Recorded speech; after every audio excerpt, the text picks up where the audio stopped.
It feels like a lifetime ago. Right, where right. It's so distant from where you are now that you don't Yep. even see it as something you're hiding. Exactly. It's like you look back on it and it feels like somebody else that did it. You know, Yeah, it feels like another life. Yeah. It's another life.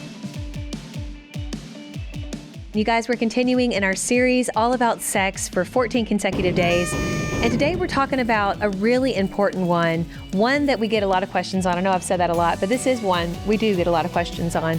And that is, how do I handle talking about my own sexual history with my spouse, but also how do I handle accepting my spouse's sexual history?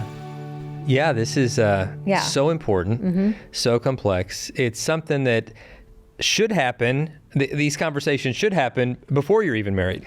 Right. It should be part of the full disclosure of just getting everything out there, out in the open before you were married. For the most part, I feel like we covered, and sexual history also, it doesn't just include like sexual partners. It includes mindsets. It includes what you were taught about sex in your home.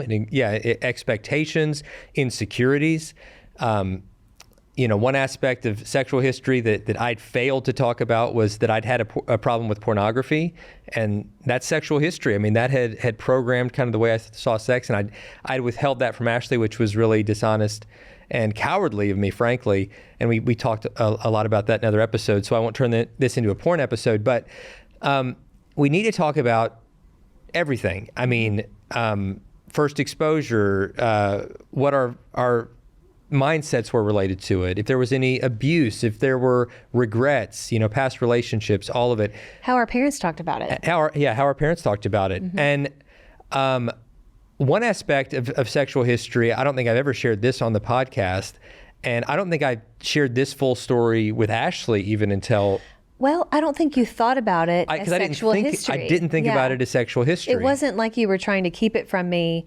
It kind of came out later as you were processing it. As you were processing, because I think sometimes certain life circumstances, or even if it's not even your own life circumstances, but you're working with other people and it triggers something. Like sometimes it can just be you hear someone else's story and you're like, wait a minute, that's kind of similar to my story, or so I don't think you were keeping this from me. But no, it was not more intentionally. Like you didn't even consider it. I kept the pornography thing intentionally. That was a sin. But you told me you talked about past sexual experiences with me. Right, and what I did talk about is that, and this was really I think it was a result of pornography. It had caused me to make compromises in other areas. I think I turned to porn thinking, well, this would be a substitute for sex, right? Until I can actually have sex with my spouse, which includes masturbation. It includes masturbation. That's a part of sexual history. If you've had a real issue with masturbation, which I did, that was accompanied by and fueled by the porn use and the lust, and then into relationships. In college, I tried to have these hard boundaries in place, like, well, I'm not going to do this. I'm not going to, have any form of kind of sexual contact. And slowly those boundaries got eroded in just kind of some unhealthy habits within relationships where compromises were made. And again, just like I had done with pornography, I started justifying these sins by saying, I'm moving the boundary. I'm like, well, I'm just moving this boundary. Like, as long as I'm not doing this, I'm okay. And then I would do that and I would move it again and ultimately say, well, as long as I'm not having intercourse, then I'm not really having sex. It's kind of the old, like, Bill Clinton loophole definition of sex. Well, no, I'm not having sex because I'm not having intercourse. And I started, making those kind of compromises and experiencing just the damage that happens when we do cross boundaries and then try to justify it. It's ultimately it's hurting ourselves and others. So by the time Ashley and I got together, I'd been in a season where I had not been, for the most part, making those relationship compromises, but I was still in this cycle of masturbation. I was still kind of wrapped up in lust. I had kept, thankfully, I had kept the very important boundary of not having intercourse, and I'm so thankful that I did not until our wedding night. Never had intercourse. So that's one win, despite kind of all of my failures in this area. That is one win, and I'm thankful for that. But it was still like I was embarrassed to have to tell Ashley, like, I've made these other compromises, and I'm sorry. I felt that really that I'd sinned against God, but even though I didn't even know Ashley at the time, I'd sinned against her as my future wife. But you did tell me, I think you told me everything except the porn, because at the time, I think in your mind you justified it because at the time it wasn't an issue. Right. But the thing with sexual history is, you've heard the term full disclosure. It's a full disclosure where you're talking about, like, you could even say, well, I'm not struggling with this at this time, but I have had a struggle with porn. I've had a real struggle with porn. Being honest. And I should have, and that porn clouded my thoughts on so much related to sex. One thing that I had not shared, because I really didn't consider it part of sexual history. Right, which is what we were referring to before. Very much it was, to come back to that story. But really my first sexual experience was when I was 5 years old. And it wasn't being abused by an adult somewhere. It was with my cousin Tina, who was also 5 years old. And we would play. We were very close. We were just close friends, close cousins. And she initiated this kind of sexual play where, we would touch each other, where we would we didn't know what we were doing, but we just knew that it felt good. Looking back, seeing how she was initiating this, it made me realize that almost certainly she was being abused by someone older to just kind of plant these thoughts in her mind that this is okay, this is acceptable. But I went along with it fully, even though I knew somehow, like, this isn't wrong, that we got to keep this, secret. You mean this is wrong? Right, this is wrong. Yeah. This is wrong, but we have to keep this secret. I felt some shame and confusion over it, but I also knew that it felt good. It felt good to touch and be touched. It felt good to, of course, as a child at that age, you don't know what you're doing, but it's exposed. It's just confusing is what it is. And so over the period of the next couple of years, from like age, 5 and 6, we would do that some, we just kind of do this sexual play. Yes, you'd say, yeah.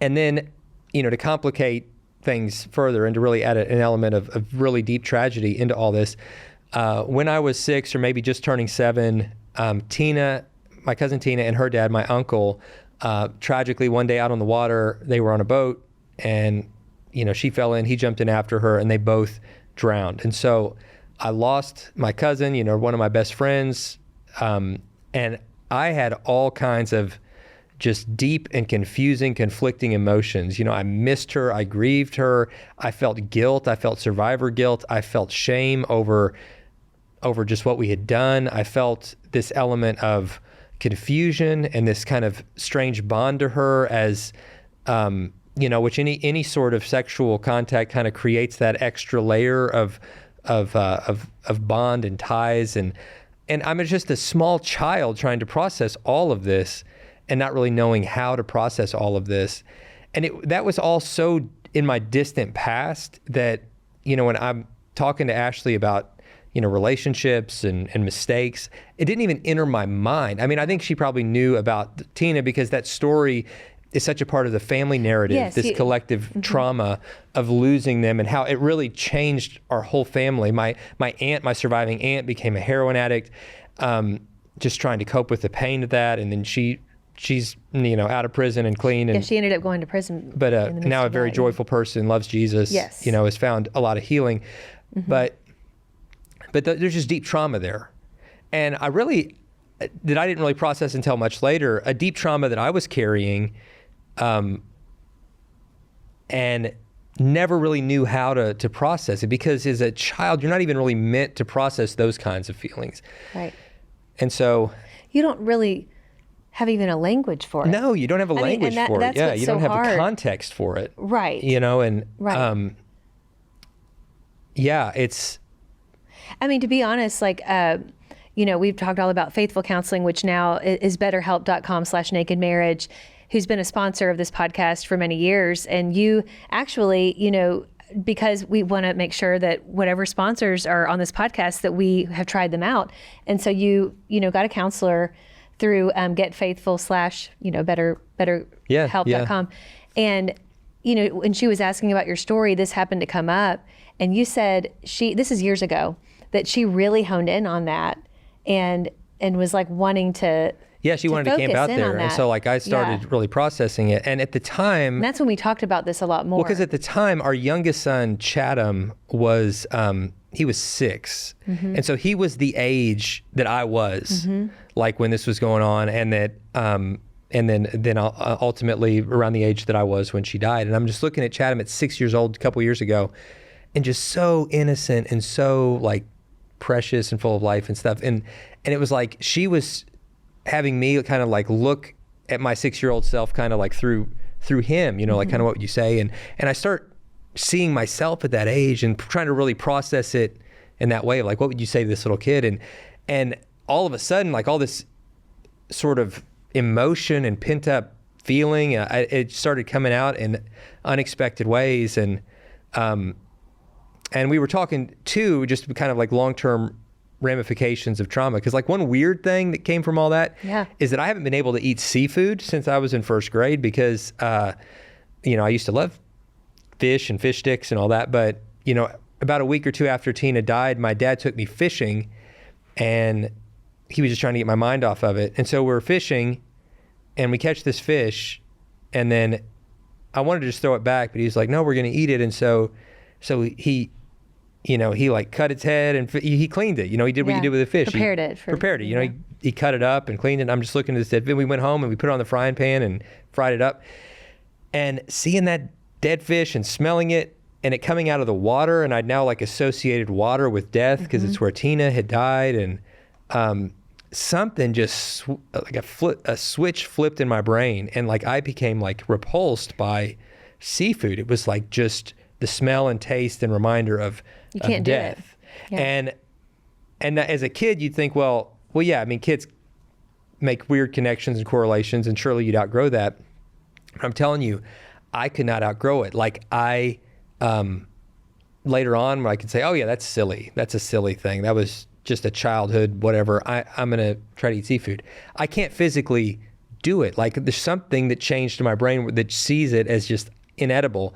And I was talking to the counselor about this. I was just like, you know, it'd be nice to be able to enjoy seafood. But I don't know why this happened. My gosh, almost 40 years ago. And why can't I eat fish? And she said that the way that the brain is, where trauma is processed in your brain, held in your brain. And she explained what the scientific names for all of it is. But she said that part of the brain doesn't process things in terms of linear timeline. So if you've experienced trauma at any point, she said, it's always there. Like you can do things to heal, you can do things to work through it, but there's a certain part of your brain that when triggered, it's like it never really expires or goes away. And you can't logically look at it and just say, well, I recognize that that's old, that shouldn't matter. Because there's, you know, the brain's powerful and it is what it is.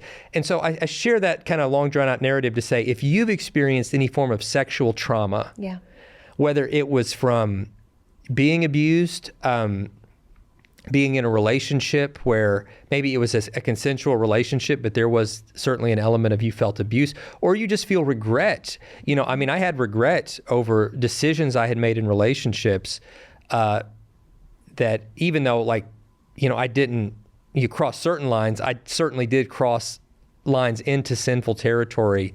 And I, you know, I have regret over that. And so the regret, but all that stuff, even though like God forgives, even though we work through it, there's a place in the brain where kind of all that trauma is still stored that's not connected to a linear timeline. And even if it happened, you know, when you were a kid, it can be triggered and it can come up and it can affect your sex life and your marriage today. It can, because you can associate shame with it, you know, and I think it's really interesting because I feel like God has walked with you and he walked with your family through that horrible tragedy.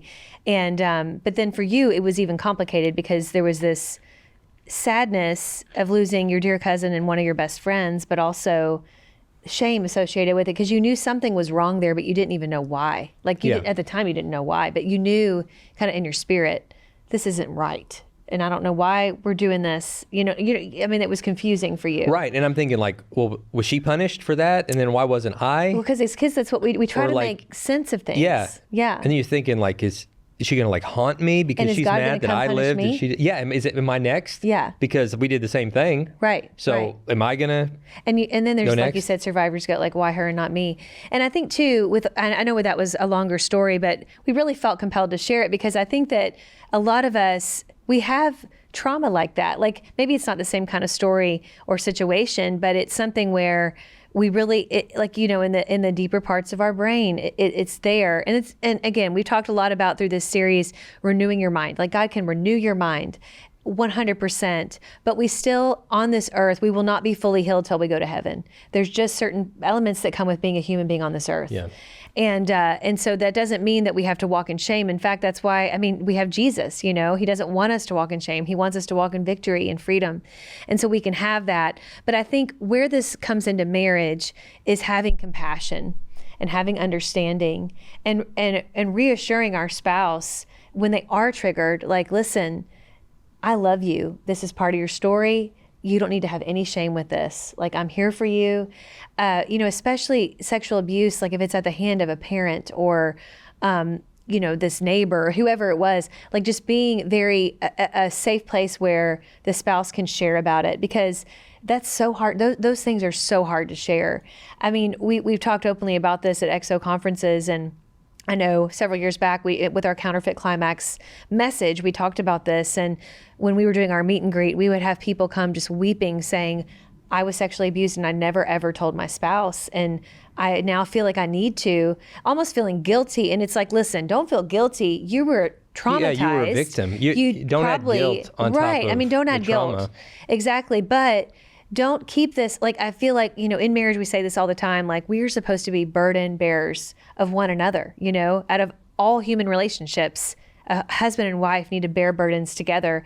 So you don't need to feel like you need to bear that burden. Like, share it with your spouse. It also will give insight to your spouse. Like, okay, I get it. And it's really, I believe God can use it to draw you closer, because you can have this understanding and the support that maybe you've been trying to go through this alone, and you didn't even know you could have support. You didn't know what that felt like to have someone in your corner. So don't feel like you have to bear these like a sexual abuse burden alone. But even when it comes to, we get written a lot where there's been people who've been married for a while and something triggers, a spouse to confess to something maybe from their past. Like they weren't even married yet, but the spouse will end up confessing to something that happened in the past because they felt guilty. They felt like, I need to tell my spouse that I did this in my past with somebody, and they end up telling them, and that can sometimes send that spouse reeling from this new information. Right. Because what it does, the reason why they're having a hard time is because they think, well, if you didn't tell me about that way back when, what else are you holding back from me? That's the natural human doubt that comes in there. And so what I would say is, like, just because they didn't tell you one thing doesn't mean they're not telling you all of it. Okay. And I would say, like, thank you for telling me.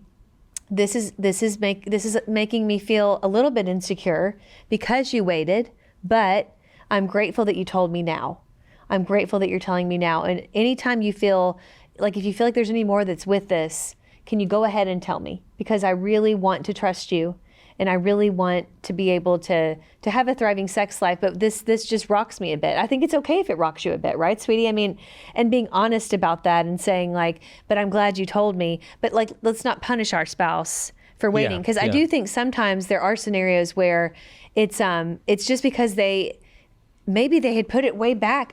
I do think sometimes it's almost gone to that, like, unconscious part of our brain where it feels like it's stored. It feels like a lifetime ago. Right. Where it's so distant from where you are now that you don't even see it as something you're hiding. Exactly. It's like you look back on it and it feels like somebody else that did it. Yeah, it feels like another life. Yeah. It's another life.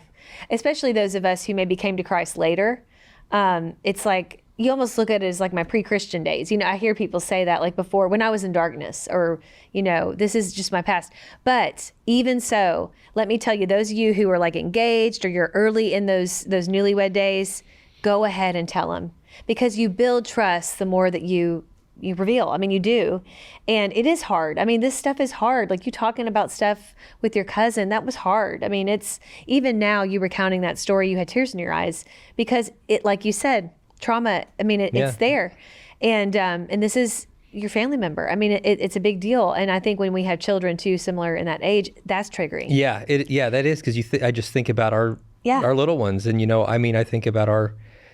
Yeah. And that's why I think too, just a shout out to our Parenting Uncovered podcast, which in case you didn't know, those of you parents out there, please go listen to our Parenting Uncovered podcast, which is fairly new. But we talk a lot on there about when it comes to, teaching our kids about sex, about how we also have to teach them about having license over their bodies and not allowing people to touch them, in those private places and not having them touch anyone else. And that includes family members, that includes their siblings, it includes friends, it includes adults, it includes kids, and it doesn't matter who they are, And I think we're probably a little bit hypervigilant on that because of what happened. Because back, in the 80s, I mean, there wasn't as much talk about that because it just, and if you don't know, and you're a kid, I mean, you're not supposed to know. You're only like 5 or 6 years old, but it's just important that we, the more we can inform, I think the more safety we can have in these situations. But I think when it comes to this sexual history, we've got to, it is history. We have to remember this is history. This is what led us here. You know what I'm saying? Don't hold something in the past against your spouse, but help them to find healing moving forward, right?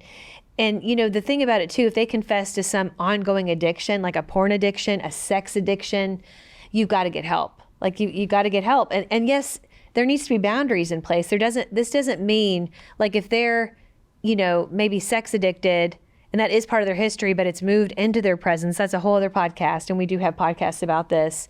Clearly there's been a breach of trust and this needs to be dealt with, and there needs to be consequences in place and boundaries put in place and things like that. But when it just comes to sexual history of what happened in the past, I think that it can be hard to deal with, especially if you've withheld it for a long time. But I would do whatever you need to do, whether it's getting counseling or just trying to seek more information about healing through this, so that you can move forward, so that we don't get stuck in the past. Yeah, you don't have to get stuck or stay stuck. Right. You do need to talk about it, which can be uncomfortable. Yep. But you got to have a naked marriage, right? Anything that's been covered, you need to uncover. And like Ashley said, don't punish each other. Let it be a safe place where you're sharing your insecurities, your regrets, your fears, your past, all of it. And if you've intentionally withheld something, then as you share it, apologize for not sharing it sooner. Right. Apologize that, I should have told you this before. I was wrong. I was afraid. I'm sorry. Forgive me. But I want us to have full trust. I don't want there to be anything between us. And I'm telling you this now, and I should have told you before, but this is everything. Right. And the more honest you are, the level of your honesty will determine the level of your intimacy. And if you're experiencing trauma from your past, whether that's the trauma of regret or the trauma of being victimized by any form of abuse being inflicted upon you, get the help that you need to heal. I mean, talk to a counselor. We have a counseling partner here. You can find online at betterhelp.com/nakedmarriage. And they're doing a special deal just for our listeners. Like Ashley said, I've spoken to one of the counselors there via Skype, and it was really helpful. betterhelp.com/nakedmarriage. So yeah, get the help that you need. Do us a favor and share this episode. It's one that a lot of folks need. I promise it's one that a lot of folks need to listen to. Not because we're saying anything that's like brand new, but we're just trying to provide a safe place where folks can talk about these issues, and a lot of folks are struggling with them. We know because a lot of you write us, and thank you for writing us. We love and appreciate you so much, guys. God bless. We'll look forward to seeing you tomorrow.